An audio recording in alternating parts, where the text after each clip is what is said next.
지금 물가에 내놓은 아이처럼 불안해지고 있죠. 최근에 물가 상승 전망이 대폭 수정되었다. 이렇게 대폭 수정되었다는 것은 앞으로 우리나라의 여러 가지 대처가 대폭 수정된다는 이야기죠. 얼마나 대폭 수정이 되었느냐. 자, 올해 경제 성장률 전망은 3.0에서 2.8로 소폭 하락한 반면 물가 상승률은 1.7%에서 4.2%로 대폭 상승시켰다. 물가 상승 전망을. 작년 11월에서 6개월 만에 전망이 2배 이상으로 뛰었다는 거죠. 근데 우리나라 물가 4%는요. 어떤 4%예요? 주거비 포함되지 않고 생필품 가격이 낮게 책정된 4%이기 때문에 서민들의 고통은 더욱 심각하죠. 삼겹살 값은 20% 뛰었고 이런 이야기들 계속 기사에 나오고 있죠. 뭐는 얼마 뛰고 뭐는 얼마 뛰고. 그만큼 4%라고 하지만 외국으로 보면 한 7, 8% 정도의 물가 상승률만큼 고통을 받고 있다. 그러니까 미국보다 선제적 금리 인상이 들어간 거죠. 그리고 우리나라만 이랬으면은 물가 잡으면서 적당히 금리 인상할 수 있겠죠. 그런데 우리나라 지금 또 보면 10년 만에 물가 상승률 최고치 찍고 있죠. 소비자 물가 4월에 4.8% 올라갔죠.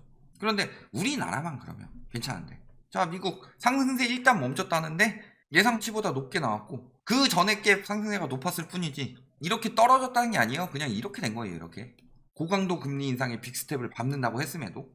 영국 4월에 9% 올랐답니다. 러시아 지금 여기는 전쟁 중이라 바쁘죠. 17.8% 올랐답니다. 루블화 폭락이 심각해지고 있죠.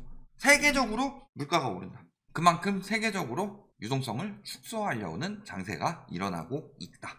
돈을 많이 푸니까 화폐 가치 하락으로 인해서 집값이 올라갑니다. 화폐 가치 하락으로 집값이 올라가면 지금 금리 인상을 하든 뭐라든 돈 아직 축소 안 됐으니까 계속 오르고 있었어야 되죠. 이게 되게 굉장히 금리 인상을 가속화시키는 요인들이다. 버냉키가 파월을 뭐라고 했죠? 늦은 대응이다. 실수했다. 직격탄을 날렸다. 이거는요, 파월이 아니라 버냉키였으면은 아마도 저희가 좀 더 인정받고 있지 않았을까. 금리 인상은 작년에도 이미 했었어야 된다고 계속 이야기를 했죠. 20년 8월부터 우리나라도 시중금리가 올라가기 시작했고, 이거는 우리나라뿐만이 아니라 전반적으로 마찬가지인 현상이라서 기준금리 인상을 서두를 때가 되어가고 있는데 1년이나 늦어졌죠. 한국은행이 선제적 대응했다고 이주열이 잘했다 이런 이야기 하고 있는데요. 엄밀하게 말하면 이주열도 늦었어요. 지금 왜? 올해 예상 물가치가 1.7%에서 4.2%로 6개월 만에 대폭 수정된 거 보면 답 나오죠. 더 선제적으로 했었어야지 환율이 이렇게 폭등하지 않았겠죠. 물론 지금 환율이 조금 안정되긴 했지만 그것도 빅스텝 발언 이런 것들로 안정이 된 거지. 아마 또 한 5월 말쯤 되면은 그런 거 나올 겁니다. 어차피 빅스텝은 이번 달은 못할 것 같으니까 베이비 스텝 밟으면은 아이고 역시나 빅스텝 안 했다 하면서 또 해가지고 환율 쭉쭉 또 올라갈 겁니다. 지금 쭉 달러 팔아가지고 챙기는 단계죠. 그래서 스태그플레이션 가능성만 키웠다. 이 이야기를 듣고 파월이 가만히 있었느냐, 에라이 하면서 버냉키한테 뭐라고 하는 게 아니라 물가 잡을 때까지 금리 계속 인상한다. 그런데요, 자이언트 스텝 안 한대요. 물가는 확실히 잡을 때까지 인상한대요. 그러면은 길게 금리 인상을 한다는 이야기죠. 길게 금리 인상이 지속적으로 이루어지게 된다면 어떤 일들이 벌어졌죠? 이거는 하도 많이 이야기를 했죠. 1994년 금리 인상으로 97년 IMF 터졌고, 2004년 금리 인상으로 2008년 글로벌 금융위기가 터졌고, 그 다음에 15년부터 금리 인상해서 우리나라도 18년부터 집값 터지기 시작했죠. 근데 문제는 이 세 번의 경우는 다 미국에서 먼저 올리기 시작했다. 우리나라는 뒤늦게 따라갔다. 그런데요, 이번에는요, 우리나라에서 먼저 올리기 시작했죠. 그러니까 먼저 효과가 나타나고 있는 거예요. 근데 파월이 물가 확실히 잡을 때까지 계속 금리 인상할 거, 이 이야기에 굉장히 그런 이야기들이 나오죠. 주가 떨어진다. 주식은 신경 안 쓴다. 물가만 보고 있다 지금. 그러면요, 전반적으로 붕괴가 오겠죠. 그러니까 이창용도 지금 빅스텝 카드를 꺼낼 수밖에 없는 상황이다 지금. 왜? 6월에 쉬잖아요. 그런데 미국에서 6월 7월에 거의 빅스텝 한다고 봐야 되죠. 파월이 저 정도 이야기했으면. 그러면 금리 역전되는 겁니다. 물론 이창용 총재는 금리 역전이 외국인 자본이 빠져나가는 게 무섭지는 않다 이런 이야기는 했지만 물론 많이 빠져나갔죠. 외국인 자본은 지금 계속 빠져나가고 있습니다. 주식시장에서. 그리고 또 한 가지는 뭐예요? 하지만 환율 상승으로 인한 물가 상승이 굉장히 우려가 된다. 그러면은 물가 상승이 굉장히 우려가 되니까 빅스텝 이야기가 나온 거죠. 환율이 지금 일시적으로 떨어졌다고 해서 5월에 빅스텝은 안 나올 가능성이 높지만 7월에는 어떨까요? 미국에서 6월에 빅스텝 하는데 우리나라는 손 놓고 보고 있어야 되는데 금통위가 없어서. 지금 미국 증시가 내년까지도 바닥에 도달하지 못한다. 그러면은 지금 계속 떨어지고 있는데 얘가 바닥이 아니란 소리죠. 근데 미국은 떨어져도 우리나라 코스피는 오르고 코스닥은 오를까요? 이거는 정말 멍청한 생각이죠. 94년에 왜 붕괴가 일어났냐? 미국에서 금리를 올렸어요. 그러니까 멕시코나 아르헨티나, 태국 뭐 이런 데까지 해서 결국에 한국까지 왔죠. 그 뒤에 러시아까지 갔고. 그런데 여기서 이렇게 돈을 넣던 외국인 투자자들이 여기서 돈 빼서 일로 갔던 거죠. 그러면 미국 증시 떨어지는데 그러니까 외국 거 사야지 이런 상황이 아니라 외국 증시는 더 위험하겠네 하고 팔고 빠질 가능성이 굉장히 높다는 거죠. 왜냐면 우리나라 증시 자체는 외국인들이 많이 안 들어옵니다. 지금도 봐봐요. 삼성전자보다 규모가 훨씬 작은 미국의 기업들도 주가는 엄청나게 비싸요. 근데도 저평가라고 생각하고 산다든가 이러지 않고 있죠. 빠지고 있다는 거다. 특히 우리나라는 굉장한 리스크가 있다. 우리나라는요, 가계부채 리스크와 집값, 거품 요 두 가지 커다란 리스크가 있으니까 요거 붕괴되면은 가계부채 터지죠. 가계부채 터져서 리스크 생기면은 유동성이 줄어들죠. 주식 투자하는 사람들 주식 투자하겠어요? 빚 갚느라 바쁘죠. 이런 리스크들이 터지게 되면은 외국인들이 들어왔는데 손해볼 수 있죠. 거기다 환율도 그럴 때마다 폭등하는데 환율이 폭등하게 되면 어떻게 돼요? 개손해보는 거죠. 그러니까 미리부터 빼고 있는 거다. 얼마나 떨어진대요? 75% 하락 이야기까지 나왔습니다. 고점 대비 75% 하락이 어느 정도 수준이냐? 과거의 붕괴 사례들을 봐야 되겠죠. 대공황 수준이다. 자, 경제 대공황.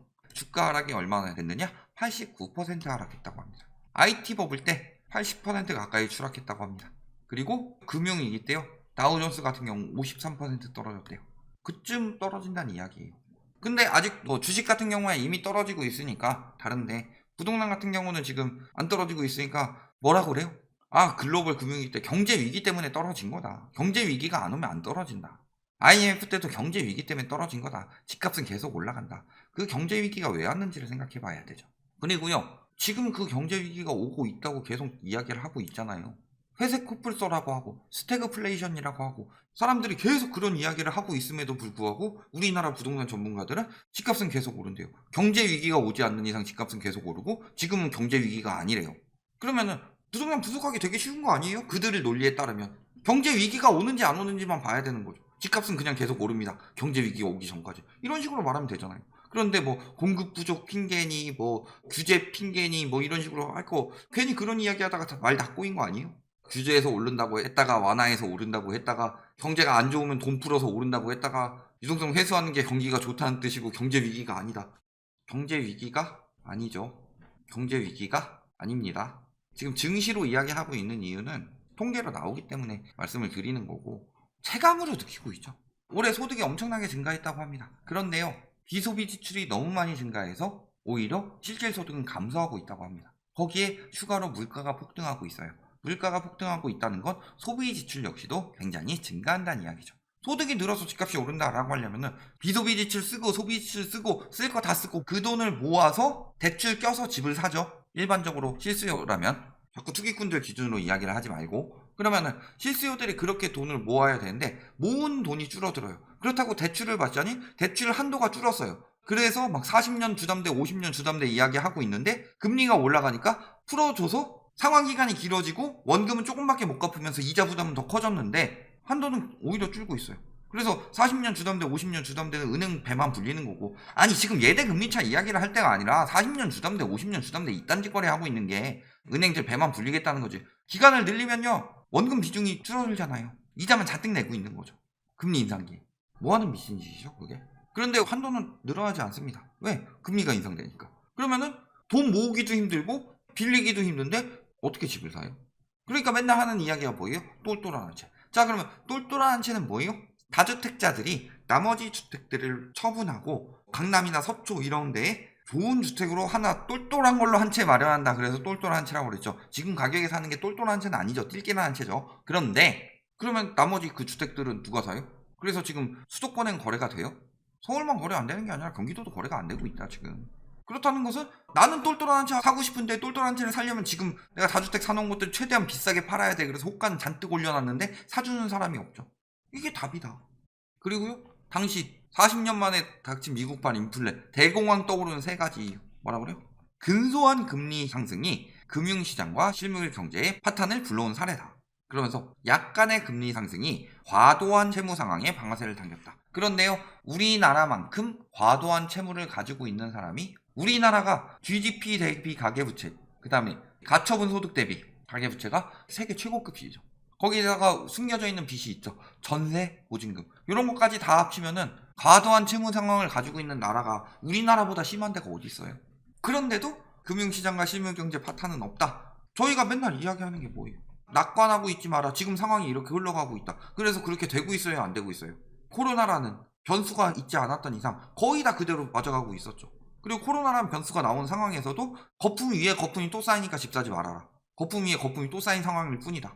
결국엔 금리 인상 될 수밖에 없고, 그때는 유동성 축소 와중에 유동성을 풀었기 때문에 더욱 과도하게 유동성 축소할 것이다. 다 들어가고 있죠. 그러면서 코인은 유동성 지표니까 박살이 날 수밖에 없고, 주식 같은 경우는 역시 유동성 장세로 많이 지금 거품이 껴있기 때문에 위험하다. 부동산 역시 마찬가지다. 다만 부동산은 황금성이 떨어지기 때문에 황금성이 좋은 주식보다 후행돼서 나타날 것이다. 그대로 나오고 있죠. 부동산 강남은 안 떨어진대요. 강남 3구가 안 떨어진다고 했다가 강남 3구에서도 송파는 버리고, 그 전에는 서울은 안 떨어진다고 그랬어요. 계속 그쪽은 말이 바뀌고 있죠. 저희는 똑같은 이야기를 하고 있어요. 그런데 어느 쪽 말이 맞아가고 있어요 지금. 그리고 가처분 소득 대비 가계부채 역대 최고 수준이고 세계 최고 수준이다. 느껴지는 게 없어요. 이제는 정부 부채마저 올라가고 있다고 합니다. 근데 정부 부채가 지금 가계부채가 붕괴하지도 않았는데 엄청나게 올라가고 있어요. 그렇다는 건 가계부채 붕괴했을 때 정부 부채가 어떻게 될 것이냐. 저거 다 구제해주겠다고 돈 엄청나게 풀면요 일본 꼴 나는 거예요. 거기다 물가는 내년까지 간대요. 약간의 금리 상승이 아니라 과도한 금리 상승이죠. 결론, 경제 대공황은 왜 하냐. 과도한 부채 플러스 약간의 금리 상승. 지금 상황은 어때요? 과도한 부채에 약간의 금리 상승, 아직까지는, 플러스 장기간 고금리가 예정되어 있는 상황이다. 지금이 더 위험하다는 이야기죠. 그리고 이미 금융시장은 붕괴됐고 이게 실무의 경제로 번져오는 것만 남았다. 이렇게 분석을 해야지 전문가가 되는 거지. 그냥 공급 부족 무세, 규제는 무조건 안 되고 시장에 맡겨야 된다고 무세, 똑같은 이야기만 하는 게 그게 무슨 전문가냐. 지금 상황을 잘 보세요. 그리고 물가 상승이 앞으로 경제 시장에 미칠 나비 효과에 대해서 잘 생각해 보셔야 될 때다. 여기까지 말씀드리겠습니다.